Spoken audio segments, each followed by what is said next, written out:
బ్రహ్మస్వరూపము, అదే స్వయం బ్రహ్మ నా సందేహ అని చెప్పి మన యొక్క వేదవాంగ్మయంలో చెప్పబడింది. అంటే బ్రహ్మస్వరూపం అనేటువంటిది తనలోనే నిండి ఉన్నది. ఆ నిండి ఉన్నటువంటి ఆ బ్రహ్మస్వరూపాన్ని పొందడానికి జడస్వరూపమైనటువంటి పదార్థాన్ని తొలగించుకోవాలి. చెరుకు నుండి పంచదార పొందినట్లుగా ఈ జడస్వరూపమైనటువంటి మానవుడు ఈశ్వర సన్నిధమైనటువంటి పంచదార రూపంగా పరిణామం చెందగలిగేటువంటి అవకాశం ఉంది. ఆ విధమైనటువంటి పరిణామం రావాలి అన్నట్లయితే చెరుకు అనేటువంటి ముడి పదార్థాన్ని అనేక యంత్రాల ద్వారా అనేక యంత్రాల్లో అది మార్పులు చెంది, రసాయనిక మార్పులు చెంది చివరకు పంచదార అనేటువంటి రూపం ఏ విధంగా అయితే వస్తుందో అదేవిధంగా ఈ జడస్వరూపమైనటువంటి భావాలన్నింటినీ కూడా వివిధ మానవుల్లో ఉండేటువంటి వివిధ అవయవాలు అవి యంత్రాలుగా ఉపయోగించుకొని వాటికి శక్తి సమకూర్చుకొని తద్వారా తనలో ఉండేటువంటి ఆ యొక్క జడభావాలను తొలగించుకోవడం చేత తనలో ఆ జ్ఞాన యోగికమైనటువంటి రసస్వరూపమైనటువంటి శక్తియే బ్రహ్మస్వరూపము, ఆ బ్రహ్మస్వరూపమే తానుగా ఉన్నాననేటువంటి విషయం తెలియబడుతుంది. అదే వేదవాంగ్మయంలో దీనినే సూక్ష్మ మార్గంలో వేదాల రూపంలో తెలియచేయటం జరిగింది. తత్వమసి అయమాత్మ ప్రజ్ఞానం బ్రహ్మ అహం బ్రహ్మస్మి. అంటే జడస్వరూపమైనటువంటి మానవునికి తత్వము అనేటువంటి మార్గంలో పయనింపజేసి తనలో ఉండేటువంటి ఆత్మను పరిణామం తీసుకొచ్చి అది జ్ఞానస్వరూపమైనటువంటి బ్రహ్మగా ఉందనేటువంటి విషయాన్ని తెలియజేసి ఆ జ్ఞానస్వరూపంగా అనేటువంటి బ్రహ్మ తనలో ఉండేటువంటి జీవుడు అనేటువంటి నేను అనేటువంటి స్వరూపమే బ్రహ్మస్వరూపం అనేటువంటి విషయాన్ని తెలియజేయడం జరిగింది పరిణామ రూపంలో. అంచేత నేను బ్రహ్మస్వరూపిగా అయితిని అని చెప్పి తాను చివరగా ఆ మానవ రూపం ధరించినటువంటి ఈశ్వర సన్నిధమైనటువంటి శక్తి తెలియజేయగలుగుతుంది.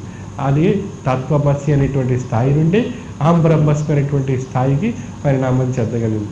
అంటే చెరుకు అనేటువంటిది తత్వం అనేటువంటిది అనే రూపంగా అన్వయించుకున్నట్లయితే అది పంచదార అనేటువంటిది నేను అనేటువంటి బ్రహ్మస్వరూపంగా మనం పొందగలిగాం.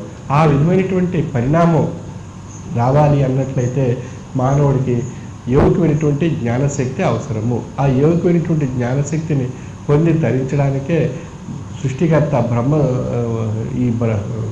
ఈశ్వరుడు మనలో ఈ మేధాశక్తిని మనకు ప్రసాదించడం జరిగింది. మేధాశక్తి ఉండడం చేతే మనం వివిధ దినచర్యలో ఉండేటువంటి కార్యకలాపాలు, మన యొక్క జ్ఞానాన్ని సముపార్జించుకోవడం, తత్వ మార్గంలో ప్రయాణం చేయటం ఇవన్నీ మనం చేయగలుగుతున్నాం. ఆ మేధాశక్తి కానీ లేకపోయినా స్తంభించిపోయినట్లయితే మనం ఒక జీవోత్సవంలాగా లేకపోతే జీవం లేని స్వరూపం అచైతన్యవంతమైనటువంటి స్వరూపంగా మిగిలిపోయేవారు. కనుక ఆ యొక్క చైతన్యవంతమైనటువంటి శక్తియే మనలో ఉండేటువంటి ఆత్మస్వరూపము. అంచేత ఆత్మస్వరూపం ఏది అని ఎవరైనా ప్రశ్నించినప్పుడు మనలో ఉండేటువంటి చైతన్యవంతమైనటువంటి శక్తి స్వరూపము అది మనసు అనేటువంటి రూపంగా ఆజ్ఞలు శరీరానికి ఆజ్ఞాపిస్తుంది. అంటే చైతన్యవంతమైనటువంటి శక్తి స్వరూపం మనసు అనేటువంటి స్వరూపంలో ఆజ్ఞలు ప్రవేశపెట్టి ఆ ఆజ్ఞలు శరీరంలో ఉండేటువంటి వివిధ అవయవాల ద్వారా ఆయా కార్యకలాపాలు సాగించి భౌతిక దినచర్యలో మనం మనుగడ సాగించగలుగుతున్నాం. అంటే ఎక్కడి నుంచి వస్తున్నాయి ఈ ఆజ్ఞలు అన్నప్పుడు మనస్సు అని అనుకుంటాం. మనస్సు కన్నా ముందు ఉన్నటువంటిది మరొకటి ఏది మూలంగా ఉంది ఏది అన్నప్పుడు చైతన్యవంతమైనటువంటి ఆత్మస్వరూపము. అంటే మనలో ఉండేటువంటి వాక్ అనేటువంటి ఆ స్వరూపం ఏది అన్నప్పుడు స్థూల సూక్ష్మ కారణ మహాకారణ శరీరాల యొక్క రూపమైనటువంటి చైతన్యవంతమైనటువంటి ఆత్మస్వరూపంలో నిండి ఉన్నది. ఆ ఆత్మస్వరూపం మహాకారణ శరీరంగా ఉంది. ఆ మహాకారణ శరీరంగా ఉండేటువంటి ఆత్మస్వరూపం అది కారణ శరీరంగా ఉంది. కారణ శరీరంగా ఉండేటువంటి ఆత్మస్వరూపం అది సూక్ష్మ శరీరంగా ఉంది. ఆ సూక్ష్మ శరీరంగా ఉండేటువంటి ఆత్మస్వరూపం అది స్థూల స్వరూపంగా సూక్ష్మ శరీరంగా స్థూల రూపంగా ఉండేటువంటి శరీరంగా ఉంది. అంచేత ఆత్మ అనేటువంటి స్వరూపం ఎక్కడ ఉంది అన్నప్పుడు స్థూలము సూక్ష్మము కారణము మహాకారణము అనేటువంటి 4 శరీరాల యందు వ్యాప్తి చెంది ఉన్నటువంటి ఉత్కృష్టమైనటువంటి చైతన్యవంతమైనటువంటి శక్తి స్వరూపం. మనం భౌతికంగా వాక్ రూపంలో మాట్లాడేది మనం స్థూల శరీరంతో మాట్లాడుతున్నాం. భౌతికంగా మనం వాక్ రూపంలో మాట్లాడేటువంటి విషయం మనం శబ్ద రూపంలో తెలియజేస్తున్నాం స్థూల రూపంలో. ఆ స్థూల రూపానికి మించి ఉన్నటువంటిది సూక్ష్మ రూపం. అందులో కూడా అది అభౌతికమైనటువంటి స్వరూపంగా ఉంది. ఆ అభౌతికమైనటువంటి స్వరూపానికి కారణభూతమైనటువంటిది కారణ శరీరము, అది కారణ శరీరంగా ఉంది. ఆ కారణ శరీరానికి మూలంగా ఉన్నటువంటిది మహాకారణ శరీరము. అంచేత వాక్ అనేటువంటి స్వరూపం ఎక్కడి నుండి వచ్చింది, దానికి ఆవిర్భావం ఎక్కడ కాబడింది అన్నప్పుడు ఇది మహాకారణ శరీరం యొక్క అంత్యస్వరూపంగా ఉన్నటువంటి వాక్కు అది భౌతికంగా శబ్ద రూపంలో మనం తెలియజేస్తున్నాం. దానికి మూలం ఏది అన్నప్పుడు మహాకారణ శరీరం అనేటువంటి విషయాల్లో మనకు తెలియబడుతుంది. అంచేత నేను బ్రహ్మస్వరూపిగా అయితిని అనేటువంటి విషయం అది ఎక్కడి నుండి ఉత్పన్నం కాబడింది అన్నప్పుడు మహాకారణ శరీరం నుండి ఆ శబ్దం ఉత్పన్నం కాబడింది. కానీ భౌతిక వాక్కులో మనం ఏమంటున్నాం, నేను బ్రహ్మస్వరూపిగా అయితిని అని చెప్పి మనం చెప్పుకుంటాం. అంటే అది స్థూల శరీరంతో మనం మాట్లాడగలుగుతున్నాం. ఆ స్థూల శరీరంలో ఉండేటువంటి విషయం యొక్క అంత్య పరిణామం మూలం ఏది అని విశ్లేషించుకున్నట్లయితే అది మహాకారణ శరీరం యొక్క స్వరూపంగా ఆ వాక్ యొక్క స్వరూపం తెలియబడుతుంది. అది ఓంకారం అని చెప్పి మన యొక్క హైందవ ధర్మంలో, అదే ఇంకా వివిధ ధర్మాల్లో వివిధ రూపాలుగా ఆ యొక్క వాక్ అనేటువంటి శబ్దాన్ని మనం విశ్లేషించుకోవడం జరుగుతుంది. అంచేత ఆ ఒక ఓంకార స్వరూపమైనటువంటి ధ్వని అది మహాకారణ శరీరం యొక్క పరిణామ రూపంగా ఉందనేటువంటి విషయం ఇక్కడ మనం నిర్ధారించుకోవాల్సినటువంటి విధానంగా ఉండేటువంటి తత్వము. అంచేత ఆ ఓంకార స్వరూపమైనటువంటి ధ్వని దేని యొక్క ప్రాతిపదిక అని ఇంకా లోతుగా విశ్లేషించుకున్నట్లయితే అది ఆవిరాట్టు నుండి ఆనాడు దిగిపోయి ఆవిర్భవించి మత్స్యాకారమందగా, అంటే ఆ ఓంకారం యొక్క శబ్దం విరాట్ రూపం యొక్క శబ్దంగా ఉంది. అంటే ఆ విరాట్ అంటే ఒక మహోన్నతమైనటువంటి ఉత్కృష్టమైనటువంటి తేజస్వరూపమైనటువంటి శక్తి. ఆ శక్తి నుండి ఓంకారం అనేటువంటి ధ్వని వెలువడింది. ఆ ఓంకారం అనేటువంటి ధ్వని యొక్క ధర్మం ఏది అన్నప్పుడు అది సృష్టిని పొందాలి, సృష్టిని ధరించాలి అనేటువంటి ఒక శబ్దం ఆ యొక్క విరాట్ రూపం యొక్క తేజస్సు నుండి విడిపోయింది. ఆ విడిపోయినటువంటి తేజస్సు నుండి విడిపోయినటువంటి అణువు ఏదైతే ఉందో అదే సృష్టిగా ఏర్పడింది. ఆ సృష్టిగా ఏర్పడినటువంటి అణువు అది పంచభూతాత్మకమైనటువంటి పదార్థాల రూపంగా మారింది. పంచభూతాత్మక పదార్థాల్లో శక్తి అనేటువంటిది ఏర్పడింది. శక్తి పదార్థం మిశ్రితమైనటువంటిదే అణువు అనేటువంటి శాస్త్ర విజ్ఞాన రూపంలో మనం చెప్పుకుంటున్నాం. అంచేత పంచభూతాత్మక పదార్థాల్లో ఈ పంచభూతాత్మకమైనటువంటి శక్తి ఏర్పడి ఉండడం చేత అది ఆ యొక్క పంచభూతాత్మకమైనటువంటి అణువు అది సృష్టిగా ఉండి, ఆ సృష్టిగా ఉండేటువంటి పంచభూతాత్మకమైనటువంటి అణువు అది జీవరూపం దాల్చింది. ఆ జీవరూపం అది సూక్ష్మమైనటువంటి జీవాలు మొదలుకొని అది అతి పెద్దమైనటువంటి జీవ పరిణామంలో వృద్ధి చెందడం జరిగింది. అదే 84 లక్షల జీవరాశులను క్షాళనం చేసుకుని ఆవిర్భవించింది అని చెప్పి మన ఈ మానవ జన్మ ఏర్పడింది అనేటువంటి విషయాన్ని మన యొక్క వేద వాంగ్మయంలో తెలియజేయటం జరుగుతుంది. అంచేత ఈ యొక్క పంచభూతాత్మకమైనటువంటి అణువుగా ఉండేటువంటి సృష్టి స్వరూపంగా ఉండేటువంటి ఆ శక్తి ఏదైతే ఉందో అది విరాట్ రూపం యొక్క శక్తి, అది ఓంకార స్వరూపం యొక్క శక్తి, అది విరాట్ రూపం యొక్క శక్తిగా ఉంది. ఆ విరాట్ రూపం యొక్క శక్తి ఈ యొక్క సృష్టిగా నిండి ఉండడం చేత అది బ్రహ్మస్వరూపము అని చెప్పి అనుకుంటున్నాం. అంటే బ్రహ్మస్వరూపం యొక్క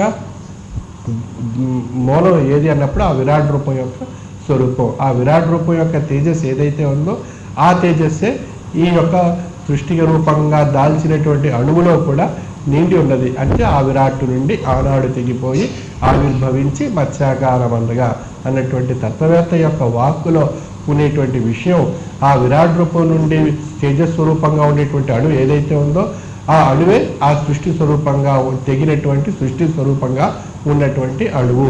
ఆ అణువు తెగిపోవడానికి కారణము ఆ విరాట్ రూపం నుండి ఆ అణువు తెగిపోవడానికి కారణం ఏది అన్నప్పుడు ఓంకార స్వరూపమైనటువంటి ధ్వని. అది దేని గురించి తెగిపోయింది అన్నప్పుడు ఈ సృష్టి ఏర్పరచుకోవడానికి తెగిపోయింది ఆ విరాట్ రూపం నుండి. ఆ తెగిపోయినటువంటి ఆ సృష్టి నుండి తెగిపోయినటువంటి ఈ యొక్క సృష్టి ఏర్పడడానికి కారణమైనటువంటి శక్తి ఓంకారము.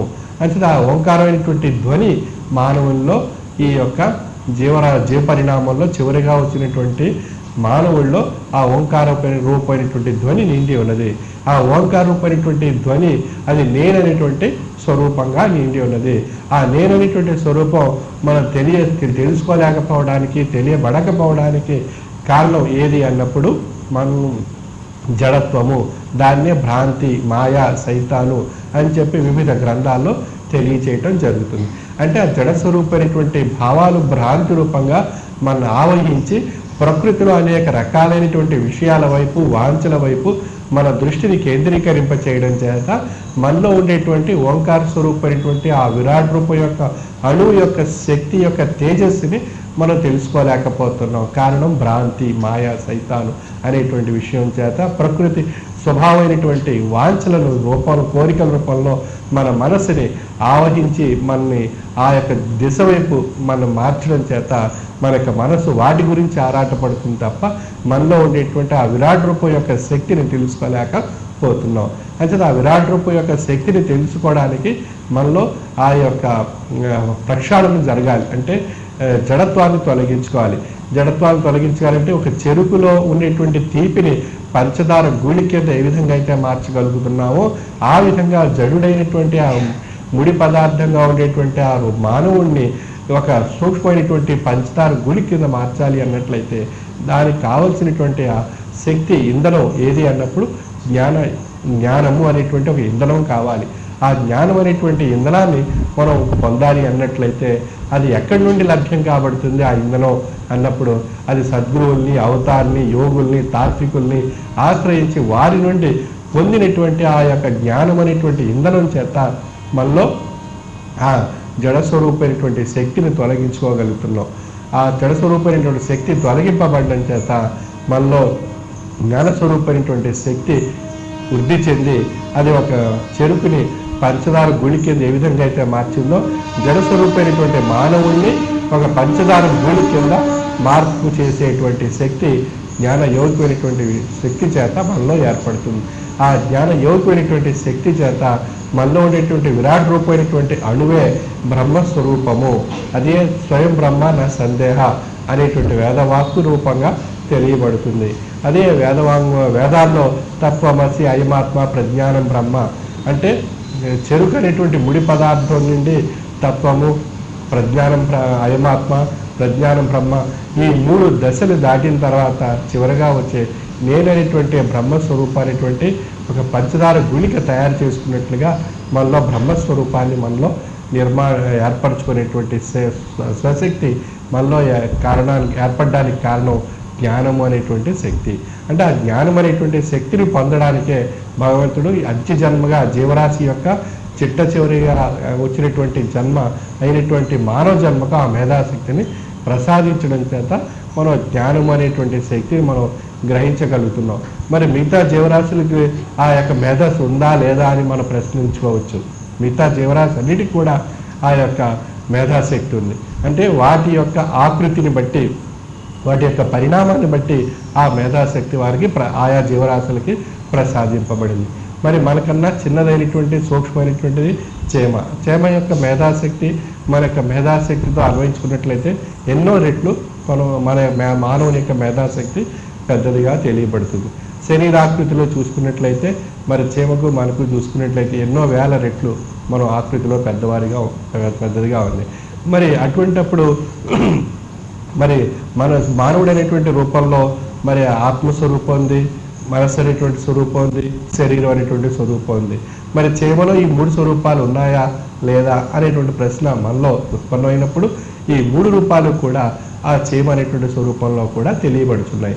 శరీరం అనేటువంటి రూపం మనం దృష్టితో చూస్తున్నాం, శరీరాకృతి. ఇంకా మనసు అనేటువంటి స్వరూపం అది ఒక ఆజ్ఞను అనుసరించి ఆయా తన యొక్క ఆహారం గురించి కానీ తన యొక్క ప్రయాణంలో కానీ ఏ విధంగా ఈ దృష్టి మళ్లించి ప్రయాణం చేస్తూ తన యొక్క దిశలు మార్చుకుంటూ ఏ ప్రదేశాలు ఎలా సంచరించాలి అనేటువంటి విషయం మనం చేమను చూసి మనం నేర్చుకోవచ్చు. ఆ విధంగా మనసు అనేటువంటి స్వరూపం చేమకు ఉందనేటువంటి విషయం తెలియబడుతుంది. ఇక ఆత్మ అనేటువంటి స్వరూపం ఈ పంచభూతాత్మకమైనటువంటి శక్తి స్వరూపంగా ఉండేటువంటి చైతన్యవంతమైనటువంటి శక్తి ఆత్మస్వరూపం. అంతే ఆ ఆత్మస్వరూపంతో నిండి ఉన్నటువంటిది ఆ చేమలో కూడా ఆత్మస్వరూపం అనేటువంటిది నిండి ఉన్నది. ఆ విధంగా ఆత్మ, మనస్సు, శరీరం ఈ 3 మనం భౌతికమైనటువంటి మానవ రూపంలో మన యొక్క పరిజ్ఞానాన్ని అనుసరించి మనం ఏ విధంగా అయితే తెలుసుకున్నామో అదే విషయాన్ని మన యొక్క చిన్న శరీరాకృతి పొందినటువంటి చేమలో కూడా ఆ విధమైనటువంటి స్వరూపము, శరీరము, మనస్సు, ఆత్మ అనేటువంటివి నిండున్నాయనేటువంటి విషయం తెలియబడుతుంది. ఆ విధంగా ఈ 84 లక్షల జీవరాశుల్లో ఒక ఉత్కృష్టమైనటువంటి రూపాన్ని ధరించి పరిణామ రూపాన్ని తీసుకొచ్చినటువంటి మానవుడు కూడా ఈ 3 రూపాలు పొంది ఉన్నాడు. ఆ 3 రూపాలు కూడా సూక్ష్మాతి సూక్ష్మమైనటువంటి జీవరాశుల్లో కూడా ఆ యొక్క 3 రూపాలు నిండి ఉన్నాయనేటువంటి విషయం ఇక్కడ మనం నిర్ణయించుకోవాల్సి ఉంటుంది. ఆ విధంగా ఈ మనస్సు అనేటువంటి స్వరూపం గురించి మనం అనేక గ్రంథాల్లో అనేక విషయాలు తెలియజేయడం జరుగుతుంది. అంచేత మనస్సు అనేటువంటి శరీరం అనేటువంటి విషయం మన యొక్క దృష్టిని బట్టి మనం తెలుసుకోగలుగుతున్నాం. ఇక ఆత్మ అనేటువంటి స్వరూపం ఈ రెండింటి యందు నిండి ఉన్నటువంటి చైతన్యవంతమైనటువంటి శక్తి స్వరూపమే ఆత్మస్వరూపము. అంచేత మనం ఏదైతే మన భౌతిక రూపంలో మన వాక్కు రూపంలో మనం మాట్లాడుతున్నామో అది స్థూల రూపంగా ఉంది. ఆ స్థూల రూపమైనటువంటి వాక్కుకు కారణం అభౌతికమైనటువంటి శక్తి సూక్ష్మ శరీరంగా ఉంది. అభౌతికమైనటువంటి శక్తికి కారణభూతమైనటువంటిది కారణ శరీరం.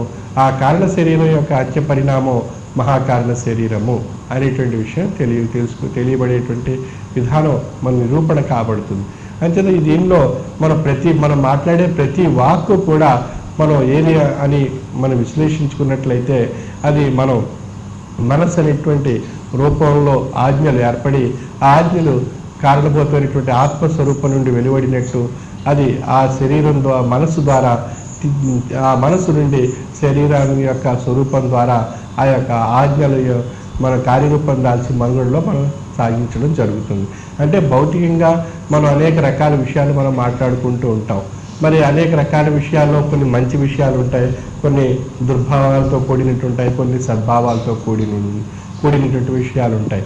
అంచేత సద్భావం దేని యొక్క ప్రాతిపదిక అన్నప్పుడు అది మహాకారణ శరీరం నుండి వెలువడేటువంటి ఆజ్ఞల యొక్క స్వరూపంగా అది సూక్ష్మం నుండి స్థూల రూపంగా పరిణామం చెందేటువంటి స్థితిని పొంది ఉంటాయి. దుర్భావపరమైనటువంటి వాక్కులు అవి మనలో ఉండేటువంటి జడస్వరూపమైనటువంటి భావం మన యొక్క మనస్సుని కారణ శరీరాన్ని ప్రేరేపింప చేయడం జరుగుతుంది. కారణ శరీరం అన్నప్పుడు అది గురు మహాశక్తి భ్రాంతి మహాశక్తికి మధ్య ఉన్నటువంటి ఇది విశ్లేషించుకునేటువంటి శక్తి కలిగినటువంటిది కారణ శరీరం. అది సాధనపరమైనటువంటి విషయంలో వచ్చినప్పుడు సాధకుడికి కారణ శరీరంలో వచ్చినప్పుడు కారణ శరీరం అనేటువంటి విషయంలో భ్రాంతి మరిపింపజేసి అది గురు మహాశక్తిగా మరిపింపజేస్తుంది. ఆ సమయంలోనే గురు స్వరూపం యొక్క శక్తి అవసరము ఆ యొక్క సాధకుడికి. ఎందువల్లనప్పుడు భ్రాంతిలో పడిపోయేటువంటి అవకాశం ఉంది. ఆ సమయంలో భ్రాంతిలో పడకుండా ఎవరైతే సద్గురువుగా నిరూపింపబడతారో ఆ నిరూపింపబడిన సద్గురు ఆ సమయంలో భ్రాంతిలో పడకుండా గురు మహాశక్తిని యొక్క శక్తిని తెలియజేసి అది భ్రాంతి తత్వాన్ని విడిపించి తనలో ఉండేటువంటి భ్రాంతి తత్వాన్ని విడదీసి గురు మహాశక్తిగా ఉండేటువంటి విషయాన్ని తెలియజేసి సాధకుడికి దశ దిశ నిర్దేశించి ఒక ఉత్కృష్టమైనటువంటి స్థాయికి తీసుకుని రావడం అనేటువంటిది దశ ఆ యొక్క కారణ శరీరంలో నిర్ణయింపబడి ఉంది. ఇంత ఆ కారణ శరీరంలో ఉండేటువంటి విషయం అది అక్కడ భ్రాంతి అన్నప్పుడు అది ఏ స్వరూపంగా ఉంది అన్నప్పుడు ఆ కారణ శరీరంలో అక్కడ భ్రాంతి అనేటువంటి స్వరూపం అరిషడ్ వర్గాల రూపంలో ఉంది. అరిషడ్ వర్గాలు అన్నప్పుడు కామ క్రోధ మద లోభ మోహం ఆశ్చర్యాలు అనేటువంటి అరిషడ్ వర్గాలు అవి ఏం చేస్తున్నాయి? అది కారణ శరీరం ద్వారా సూక్ష్మ శరీరానికి, సూక్ష్మ శరీరం నుండి స్థూల శరీరం వైపు పయనింపజేసి దుర్భావాల పరంపర వారి ఆజ్ఞల రూపంలో వాటిని ఆ యొక్క స్థూల రూపంగా ఉండేటువంటి అవయవాల వైపు ప్రేరేపింపజేసి ఆ అవయవాలకు ఉద్రేకాన్ని కలిగించి అది అనేక రకాలైనటువంటి దుర్భావపరమైనటువంటి లక్షణాలు ప్రేరేపింప చేయడం చేత మనుగడలో అనేక రకాలైనటువంటి నష్టాలకు పోయేటువంటి అవకాశం ఉంది. జడభావాలు ఉత్పన్నం కాబడడానికి అవకాశం కలిగిస్తుంది. అంచేత కారణ శరీరంలో ఉండేటువంటి అరిషడ్ వర్గాలు జడ స్వరూపమైనటువంటి భావాలను ఉత్పన్నం చేస్తున్నాయి. సద్భావాలు మహాకారణ శరీరం అనేటువంటి స్వరూపం నుండి ఉత్పన్నం కాబడుతున్నాయి. అంచేత ఈ సద్భావాలు ఈ దుర్భావాలు రెండూ కూడా మన కారణ శరీరంలో మిళితం కాబట్టి అవి సూక్ష్మ శరీరం నుండి స్థూల శరీరానికి వస్తున్నాయి. స్థూల శరీరంలో వచ్చినప్పుడు వాటిని మనం ఫిల్టర్ చేసుకోవాలి. ఫిల్టర్ అంటే ప్రక్షాళనం. దుర్భావాలను తొలగించుకొని సద్భావాలను పొందడానికి మనం ప్రయత్నం చేసినట్లయితే అది జడ స్వరూపమైనటువంటి భావాలు క్రమేపీ మనం తొలగించుకునేటువంటి పరిస్థితి ఏర్పడుతుంది. అప్పుడు మనలో స్థూలంలోను సూక్ష్మంలోను కారణ శరీరంలోనూ ఆ యొక్క జడభావ స్వరూపం యొక్క శక్తి నియంత్రింపబడడం కానీ తొలగింపబడడం కానీ జరిగినప్పుడు అప్పుడు సద్భావ స్వరూపమైనటువంటి శక్తి వృద్ధి చెందుతుంది, స్థూలంలోను, సూక్ష్మంలోను, కారణ శరీరంలోను. ఈ మూడింటి యందు ఆ యొక్క సద్భావపూరితమైనటువంటి శక్తి ఎప్పుడైతే వృద్ధి చెందిందో అప్పుడు మనకి మహాకారణ శరీరంలో ఉండేటువంటి ఆ సద్భావపూరితమైనటువంటి శక్తి ఒకటిగా ఉంటుంది. ఈ రెండు ఒకటిగా ఉన్నప్పుడు మనలో ఉండేటువంటి ఈ స్థూల, సూక్ష్మ, కారణ, మహాకారణ స్వరూపంగా ఉండేటువంటి ఏకత్వం అనేటువంటి స్వరూపం ఏర్పడుతుంది. ఆ ఏకత్వ స్వరూపమైనటువంటి వాక్యే మనలో ఉండేటువంటి ఓంకార స్వరూపమైనటువంటి ధ్వని. ఆ ధ్వని ఎక్కడిది? మూలం అన్నప్పుడు ఆ విరాట్ యొక్క ధ్వని. అంటే ఆ విరాట్ నుండి విడిపోయినటువంటి అణువు అది ఓంకారము. ఆ ఓంకారూపమైనటువంటి ధ్వని యొక్క ప్రాతిపదిక సృష్టి ఏర్పరుచుకోవడం, ఆ సృష్టి పంచభూతాలుగా ఏర్పడడం, ఆ పంచభూతాలుగా ఏర్పడినటువంటి పదార్థం నుండి ఈ జీవరాశి ఆవిర్భావం కాబడడం జరిగింది. ఆ జీవరాశి యొక్క ఆవిర్భావంలో అంత్య పరిణామంగా ఉండేటువంటి స్వరూపం మానవుడు. అంచేత 84 లక్షల జీవరాశులను క్షాళనం చేసుకుని ఆవిర్భవించినటువంటి జన్మ మానవ జన్మ అనేటువంటి విషయాన్ని మనం పురాణ ఇతిహాస గ్రంథాల్లోనూ తాత్విక గ్రంథాల్లోనూ తెలియపరచబడుతుంది. అంచేత మన యొక్క జన్మలో, ఈ మానవ జన్మలో నిండి ఉన్నటువంటి ఆ విరాట్ రూపం యొక్క అణువు ఈ జీవరాశి అంతయు నిండి ఉన్నది. ఈ జీవరాశి అంతయు నిండి ఉన్నటువంటి అణువు అంతా కూడా ఈ సృష్టి యావత్తు నిండి ఉన్నది. ఈ సృష్టి యావత్తు నిండి ఉన్నటువంటి అణువు అది ఓంకార రూపమైనటువంటి అణువు. ఆ ఓంకార రూపమైనటువంటి అణువు అది విరాట్ రూపం యొక్క తేజస్సు స్వరూపంగా ఉండేటువంటి అణువుగా తెలియపరచబడుతుంది. అదే ఉపనిషత్తుల్లో ఈ విషయాన్నే తత్సృష్ట్వా తదేవాను ప్రావిస్తూ, ఏదైతే సృష్టింపబడిందో ఆ సృష్టింపబడినటువంటి మహాపదార్థంలో ఆ రసస్వరూపమైనటువంటి శక్తి ప్రసరింపబడింది. అంటే ఆ విరాట్ రూపం నుండి విడిపడినటువంటి అణువులో ఆ విరాట్ రూపం యొక్క తేజస్సు ప్రసరింపబడింది. అంటే ఆ తేజస్సు, ఆ విరాట్ రూపం యొక్క తేజస్వరూపమైనటువంటి అణువే సృష్టి.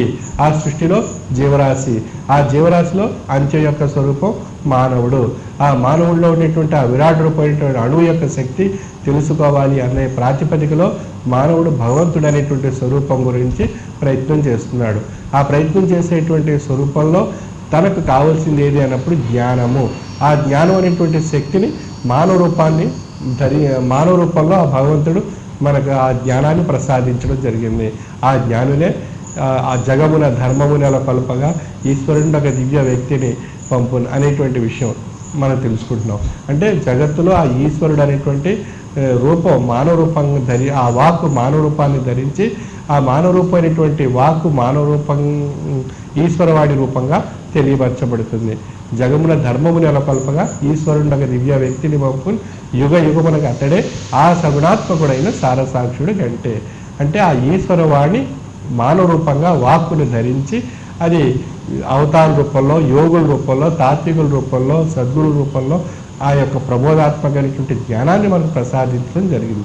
ఆ ప్రసాదించినటువంటి జ్ఞానంలో ఉండేటువంటి విషయాన్ని మనం గ్రహించడానికి మనం ప్రయత్నం చేస్తున్నాం. ఆ గ్రహించేటువంటి, తరించేటువంటి ప్రయత్నంలో మనకు భ్రాంతి, జడభావాలు అనేటువంటిది మనకు అవరోధాన్ని కలిగిస్తున్నాయి. ఆ అవరోధాన్ని మనం దాటడానికి మనం ఏం చేస్తున్నాం? అది మనం సద్గురువులను ఆశ్రయిస్తున్నాం.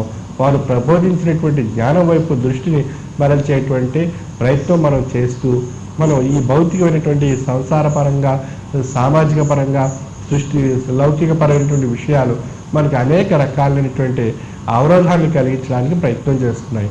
ఆ అవరోధాలే భ్రాంతి అని చెప్పబడుతుంది. ఆ అవరోధాలు కోరికలు పుట్టిస్తుంటాయి, అది కూడా భ్రాంతి అని చెప్పబడుతుంది. ఆ విధంగా భ్రాంతి అనేటువంటి శక్తి ఏదో ఒక రూపంలో మనల్ని ఆశ్రయించి మనం మరిపింపజేసి తన వైపు లాక్కొని జడభావాలు ఉత్పన్నం చేయడానికి నిరంతరం ప్రయత్నం చేస్తూనే ఉంటుంది. ఆ నిరంతరం ప్రయత్నం చేసేటువంటి భ్రాంతికి ఎదిరిగి మనం ముందుకు సాగాలి అన్నట్లయితే మనలో జ్ఞాన యౌకికమైనటువంటి శక్తిని వృద్ధిపరచుకోవాలి. ఆ జ్ఞాన యౌకికమైనటువంటి శక్తిని ఎప్పుడైతే వృద్ధిపరచుకుంటామో అప్పుడు ఆ భ్రాంతి యొక్క బలహీనపడి అప్పుడు మనలో ఉండేటువంటి జ్ఞాన యౌకికమైనటువంటి రూపాన్ని మనం ధరించగలుగుతున్నాం.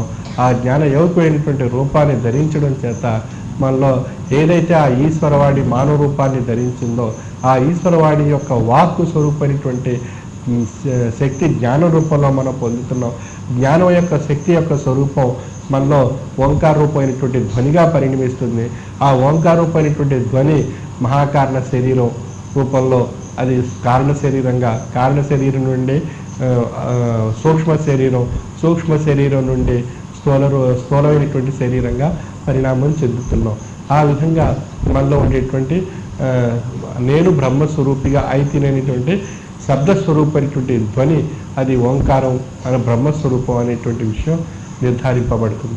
ఆ విధమైనటువంటి ఆ విరాట్ రూపమైనటువంటి శక్తి యొక్క మూలం ఏది అన్నప్పుడు ఆ విరాట్ నుండి ఆనాడు తెగిపోయి ఆవిర్భవించి మత్స్యాకారం అందగా అనేటువంటి ఆ విరాట్ రూపం యొక్క తేజస్సు ఏదైతే ఉందో ఆ తేజస్సు యొక్క విరాట్ రూపం యొక్క అణువు మనలో నిండి ఉన్నది అనేటువంటి విషయం మనం తెలుసుకోగలిగినప్పుడు ఆ యొక్క నిర్మాణంగా ఉండేటువంటి మూలం జన్మస్థానం ఆ విరాట్ రూపానికి చేరడానికి పొందే తరింపజేసుకునేటువంటి మార్గమే ముక్తి స్వరూపము అని చెప్పబడుతుంది. అంటే ఈ తన ఈ మానవ జన్మగా ఉండేటువంటి ఆ యొక్క అంత్య పరిణామంగా ఉండేటువంటి ఆ యొక్క మానవుడు యొక్క యోగికమైనటువంటి శక్తి అది జ్ఞానం చేత తనలో ఉండే తన జన్మస్థానమైనటువంటి ఆ విరాట్ రూపాన్ని చేరుకోవడానికి ప్రయత్నం చేస్తుంది. అంతే ఆ మానవ జన్మమే భగవంతుడి యొక్క స్వరూపాన్ని తెలుసుకునేటువంటి శక్తి ప్రసాదింపబడింది. ఆ యొక్క యోగికమైనటువంటి జ్ఞానశక్తిని మనం పొంది తరింప చేసుకోవడానికి మనం పరిపూర్ణమైనటువంటి భక్తి, విశ్వాసము, లక్ష్యం ఆ రెండింటి చేత ఆ లక్ష్యం చేత జ్ఞానము అనేటువంటి విధానాన్ని అనుసరించినట్లయితే మనలో ఉండేటువంటి యౌగికమైనటువంటి రహస్యాన్ని గ్రహించేటువంటి స్వరూపం తెలియబడుతుంది.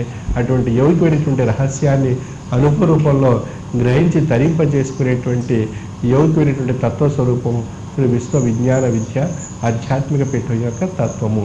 అంచేత ఈ యొక్క తత్వంలో ఉండేటువంటి విశేషం మన అనుభవ రూపంలో గ్రహించి తరించేటువంటి విధానం వైపు మనం దృష్టి మరల్చి ఆ తాత్విక జ్ఞానాన్ని సద్గురువుని ఆశ్రయించి పొంది తరించవలసిందిగా మేక మనవి.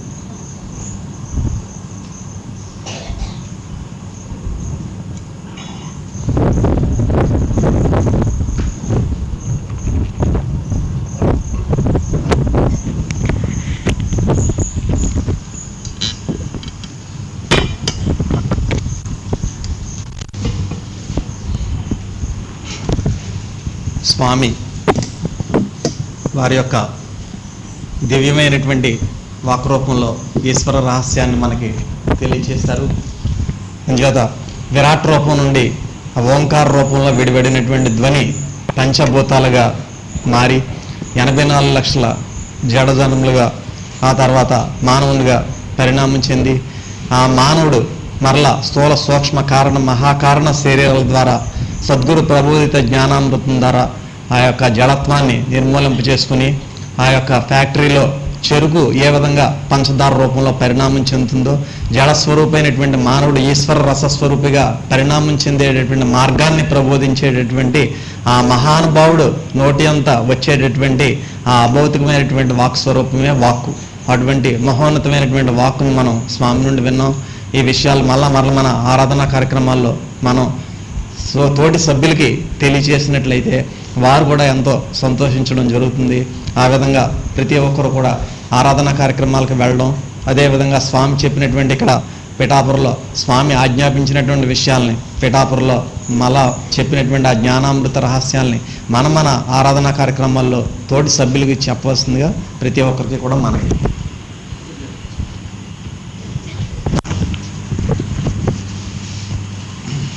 స్వామి యొక్క కొన్ని టూర్ ప్రోగ్రామ్స్ స్వామి తెలియజేశారండి. రేపు 15వ తేదీ శుక్రవారం సాయంకాలం 5 గంటలకు కిర్లంపూడి మండలం రాజుపాలెం గ్రామంలో ఆధ్యాత్మిక సభ. కిర్లంపూడి దగ్గర ఉందండి రాజుపాలెంలో. అంచేత రాజుపాలెం పరిసర గ్రామాల సభ్యులందరూ కూడా వచ్చి ఆ సభ విని స్వామి యొక్క దర్శన భాగ్యం పొందవలసిందిగా మనకి. తర్వాత 16వ తేదీ శనివారం ఉదయం 9 గంటల నుంచి 11:30 వరకు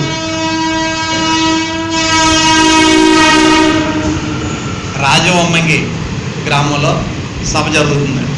16వ తేదీ శనివారం ఉదయం 9 గంటల నుంచి 11:30 వరకు కూడా రాజవమ్మంగిలో సభ. రాజవమ్మంగి పరిసర గ్రామాల సభ్యులందరూ కూడా రాజవమ్మంగి రావాల్సిందిగా మనవి.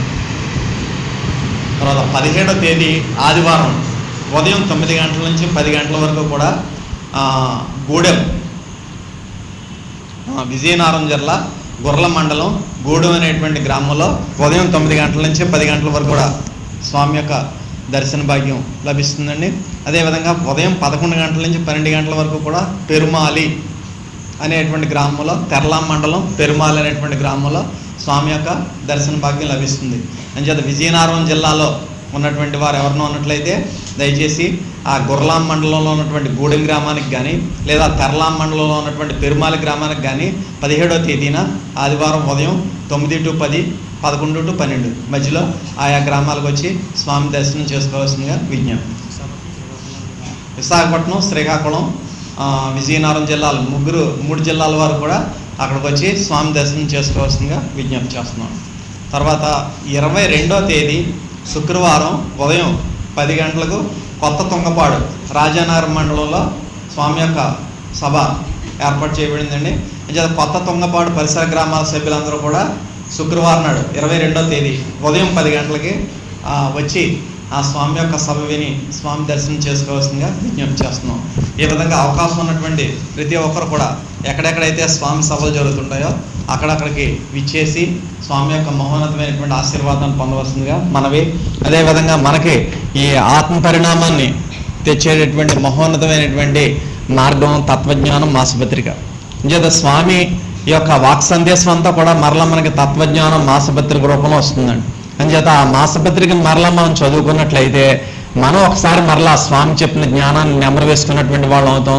ఆ తత్వజ్ఞానంలో ఉన్నటువంటి విషయాలు కూడా మన గ్రామాల్లో ఉన్నటువంటి ఆరాధనా కార్యక్రమాల్లో వారు చదివి వినిపించవలసిందిగా విజ్ఞప్తి చేస్తున్నాం. అంచేత తత్వజ్ఞానం మహోన్నతమైనటువంటి మాసపత్రికని పొందడం చాలామంది అశ్రద్ధ చేస్తున్నారు. తుది శ్వాస విడిచేంత వరకు కూడా మాసపత్రికను పొందాలి. ఆ మాసపత్రికను పొందాలనుకున్నటువంటి ఆసక్తి ఉన్నటువంటి వారు తత్వజ్ఞానం కార్యాలయంలో రేఖా అప్పలరాజు గారిని కలిసి ఆ మాసపత్రికని పొందవలసిందిగా మనవి. అదే కాకుండా ఇంకా మనం ఈ స్వామికి ఏదో రూపంలో సేవ చేసుకోవాలని అభిలాష చాలా మందికి ఉంటుందండి. ఉదాహరణకి మన గ్రామంలో ఒక 20 మంది ఆ మాసపత్రిక పొందాలని ఉన్నారనుకోండి సభ్యులు, కానీ 20 మందిలో 10 మందికే మాసపత్రిక వస్తుంది అనుకోండి. ఆ మాసపత్రిక విశిష్టతను వాళ్ళకి తెలియచేసి మిగతా 10 మంది కూడా మనం పొందేటట్టుగా ప్రయత్నం చేయాలి. అది కూడా ఒక సేవే. అదేవిధంగా మన యొక్క గ్రంథాలు ప్రతి ఒక్కరు కూడా చదువుకునే విధంగా ఇప్పుడు మనకు స్వామి ఆధ్యాత్మిక కమిటీ అనేటువంటిది ఒకటి ఏర్పాటు చేస్తారండి. ఆ ఆధ్యాత్మిక కమిటీ ద్వారా మరి త్వరలోనే మన గ్రామాలకి ఆ ఆధ్యాత్మిక కమిటీలో ఉన్నటువంటి సభ్యులు వచ్చి ఆ స్వామి యొక్క రహస్యాలన్నీ కూడా తెలియచేయడం జరుగుతుందండి. అంచేత ఈ యొక్క జ్ఞానం అనేటువంటి ప్రధానమైనటువంటి విషయంగా స్వామి మనల్ని తీర్చిదిద్దడానికి ప్రయత్నం చేస్తున్నారు. అంచేత ప్రతి ఒక్కరు కూడా ఆ విధంగా నడుచుకోవాల్సిందిగా మనవి.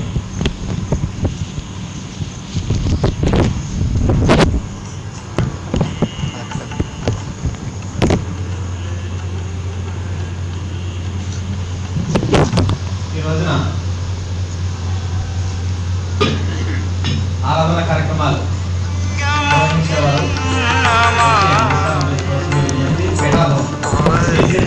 గారి జ్ఞాపకార్థం వారి భార్య, కుమారులు, వారి కుటుంబ సభ్యులు కూడా ఆరాధన కార్యక్రమాన్ని శ్రీశక్తి వీరరాజు గారి జ్ఞాపకార్థం వారి భార్య, కుమారులు. కాకినాడ కల్లిండి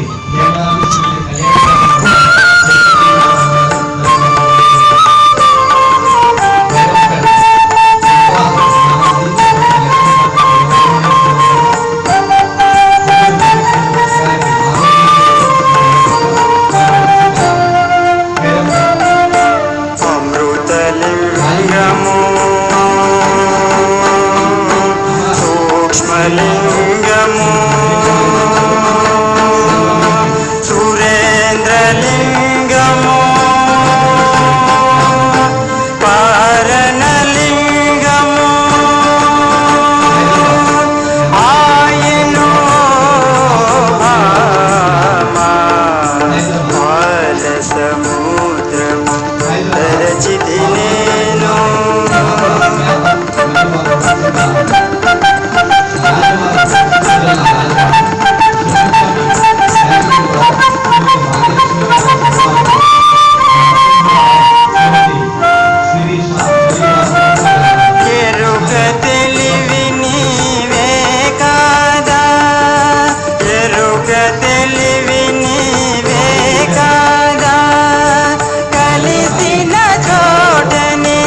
హారతి జయ జయ హారతి శ్రీ గురుదేవా హారతి జయ జయ హారతి గై కొనము స్వామి హారతి జయ జయ హారతి నీరాజనములని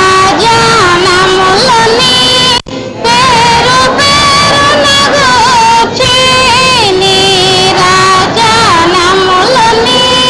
పేరు పేరున గూర్చి ఆరాధించుచు భక్తి అర్పించు కర్పూర హారతి జయ జయ హారతి శ్రీ గురుదేవా హారతి జయ జయ హారతి గై కొనము స్వామి హారతి జయ జయ హారతి పరమ భక్తులు జ్ఞాన భరిత స్వామి మనలో పరమ భక్తులు జ్ఞాన భరిత స్వామి మనలో కరములో మార్చి ఇది పల్లె రమునని చోహారతి జయ జయ హారతి శ్రీ గురుదేవా హారతి జయ జయ హారతి గై కొనము స్వామి హారతి జయ జయ హారతి పరతత్వ తేజమున వరములు మాకిచ్చి పరతత్వ తేజమున వరములు మాకిచ్చి అరయు మరళీశ సద్గురు నరసి నటుల ఇదిగో అరయు హుస్సేనిష సద్గురు రసి నటుల ఇదిగో అరయు మహియగన్ భాష సద్గురు నరసి నటుల ఇదిగో హారతి జయ జయ హారతి శ్రీ గురుదేవా హారతి జయ జయ హారతి గై కొనము స్వామి హారతి జయ జయ హారతి హారతి జయ జయ హారతి హారతి జయ జయ హారతి ఓం శ్రీ సద్గురభ్యో నమః. అమ్మ మీరు హారతి స్వీకరించిన వెంటనే మీ మీ స్థానాలకు వెళ్ళిపోండి అందరూ. మీ మీ స్థానాలకు వెళ్ళిపోండి తెలియ అందరూ. హారతి స్వీకరించిన వారంతా కూడా మీ మీ స్థానాలకు వెళ్ళిపోండి అమ్మా.